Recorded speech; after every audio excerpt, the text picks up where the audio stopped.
Hi, welcome to Have Roots, We'll Travel. My name is Lisa Elvin Steltari, and I'm a genealogist and a passionate traveler. Like I have said many times before, I fully intended when I started this YouTube channel to dive into all things genealogical, and I am. But right now, I've been focused for the last little while on Les Filles du Roi, the King's Daughters, and we are exploring. It's become an obsession, and I'm on, I think this is number 76. There are hundreds to go, and I intend on profiling each and every one of them who have descendants because I want to honor them. I wanted to. It began as a simple little, little biography of my own fille de roi, and it has turned into just really honoring these amazing founding mothers, as I call them, of Quebec. So if you're interested, I have a website called Have Roots Will Travel. I'm also on Facebook. And if you have any questions or suggestions of things or what I should do, please have a look at that. I also love to find out if you're a descendant from this particular line. And you can email me, lisa@haverootswilltravel.com, or post a comment below. I look at everything. So thank you so much in advance for sharing some of your time with me. Let's get started, shall we? Les Filles du Roi was a program begun in 1663 by the intendant Jean Talon. Have a look at the video that I produced called The Program 2.0. That'll give you the ins and outs of the program and give you a little bit of background as well. Let's see who we are profiling this episode.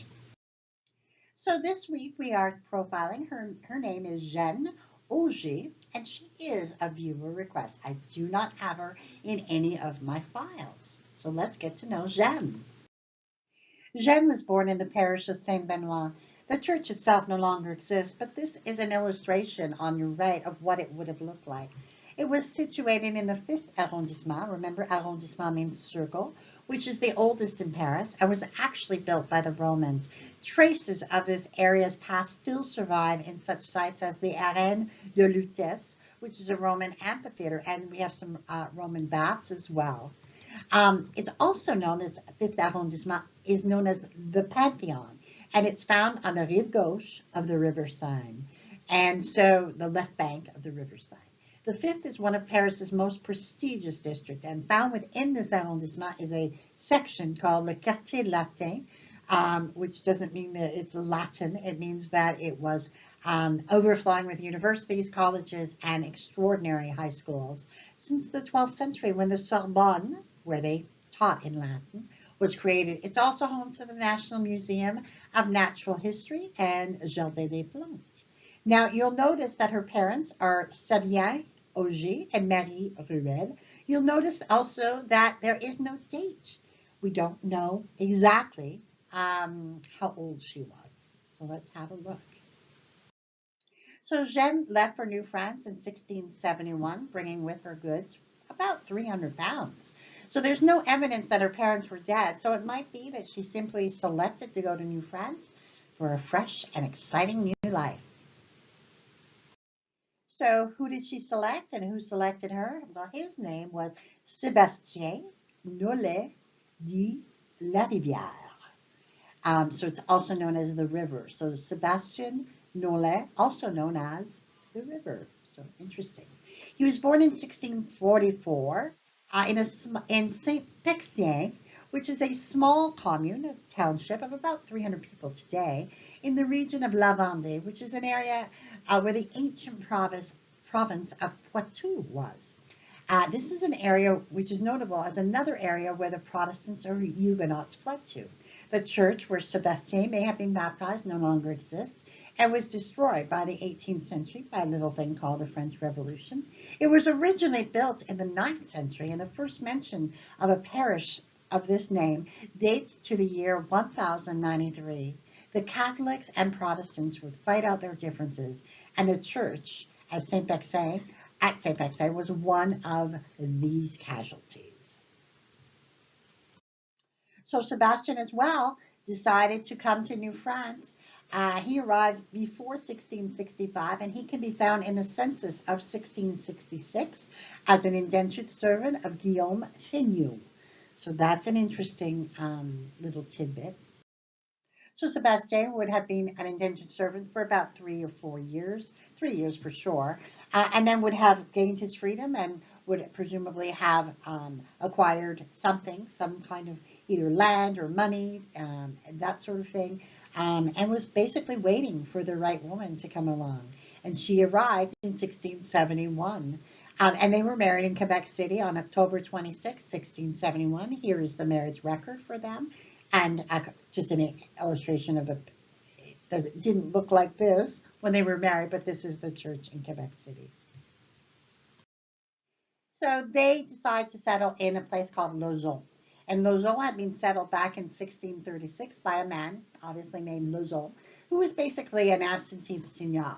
His son, Jean de Lauzon, would actually take it over in 1651 and have it for another 10 years. And it was the third son, Charles de Lauzon, who would take it over and have it for another 30 years. It's during his tenure that Lauzon grew and became a true place to create a home.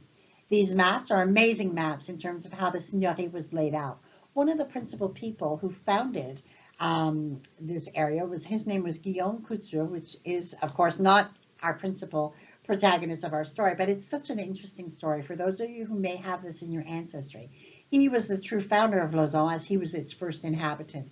He was originally a Jesuit. He was an extraordinary man who at one point in his life said, I need to leave the priesthood. And he was working with the Indians, doing so many things. He had so many jobs as a priest, but he decided, you know what, I want to settle down and marry, which he did. The story of Lauzon would not be what it is without this man. And so I always like to honor that as well. And some of you may find that you have some of this connection with this gentleman being from this area. And some of the founding families of Lauzon include names like Bissot, Carrier, Roulotte, Gay, Bégin, Huard, and Bourget. And speaking of names, when you're looking for Lauzon, and let's read the caption together. We have Cap de Lévis, we have Côte de Lauzon, we have Saint-Joseph de la Pointe-Lévis, we have Saint-Joseph de Lévis, we have Pointe-Lévis, and we have Pointe-Lévis. So all these places end up being Lauzon. So just so you know while you're researching. Let's have a look at the family they created. François, their firstborn, married Marie-Louise Maranda, had 7 children, all of whom made it to adulthood. Jean-François did not marry. Marie-Anne died, unfortunately, at 17. Constance did not marry. Louis married Marguerite Bis and had 4 children, all four of whom made it to adulthood. We have François Bonaventure, who would marry twice but have no children. Marie would pass away in infancy, and Jacques would pass away at 19. The second Jacques would marry Marie-Jeanne Coulombe and have 9 children, but only 3 of whom would reach adulthood. Marie Coulombe's grandmother was Jeanne Auger, who was a fille du roi and who will be featuring in a future video. So that's interesting. But you can see this particular descendancy, they did not have a lot. So we'll explore that in a minute. Well, they would eventually establish themselves in Beaumont.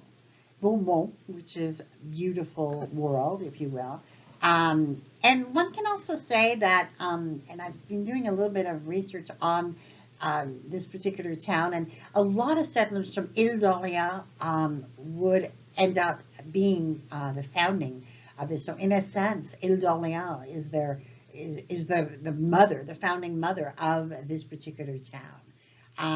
And frequent contact with the islanders remained in between Beaumont and Ile d'Orléans as they went to church, and they went to the island to hear the mass. Eventually, they would have their own church. 1672 is when the intendant Jean Talon, he granted Charles Couillard, the seigneur de Beaumont, from the east of the village to the current road to Saint-Charles, and François Bissot, the seigneurie de Vincent, the west of the town. So it was kind of like 2 different little places. And the 3, this became a place where eventually they would merge and grow. But at that time, very small village, very, very small village. Now, Sebastien would die August 15, 1708, at a relatively young age, not terribly young, but still 64, and he's buried at Saint-Étienne-de-Beaumont. Jeanne would pass away October 18th, 1735. Can you imagine? And she passed away at the age of 89. Just amazing, remarkable longevity to this lady. Now, what's interesting about this couple is it's one of those couples that did not have that many descendants as of 1729. Remember that I said that it was a viewer request. I did not have this in my files or anything like that. But it turns out that in 1729 there were only 22 descendants of this particular couple. Now, what makes it remarkable is that no matter if they had 22 in 1729, obviously that line continued to grow. So it's not where you start, it's where you finish. So my viewer who requested this really can lay claim to a line that endured no matter, they didn't have 100, they didn't have 300 by 1729. They only had 22 people. And obviously that grew. And continued to flourish. So very, very interesting to see how the line did not die out and is still represented today. Want to point out some resources for you to continue your research. We have La Société des Filles du Roi, which is an organization that I belong to, and I'm also the membership chair. Fascinating website. You'll find lots and lots of info even before you become a member, which I hope you become. You'll get a beautiful piece of paper with your ancestry and all of that good stuff that you can frame. But even before I became a member, I would use the site as just kind of, oh, is this a Fille du Roi? They have a beautiful listing of it. And so really remarkable, and I would encourage you to explore that website. And one that I have looked at recently, and I'm a member as well, is a Facebook page called Les Filles du Roi Descendants. I think at last count there's 5,000 on this Facebook group, so it's really remarkable. And then we have a wonderful website called Migration, which I always say should really be everything you ever wanted to know about Les Filles du Roi, but we're afraid to ask because it's all on there. Have a look at that. I know it's in French. Some viewers have written to me. I think you can translate it, based on that. I obviously read French, so I never have that issue. But I think that it is pretty self-explanatory, and it's truly a labor of love for the people who are doing it. So I would absolutely support them. So have a look at that as well. And with that, we leave Jeanne Auger and Sébastien Nola de la Rivière, and we thank them for their contribution and for their longevity, because somehow their line has survived. So really remarkable to see that small amount of descendancy keep going. So we thank them as well. And with that completes episode number 76, and I'll see you on episode number 77 very shortly. Until then, au revoir.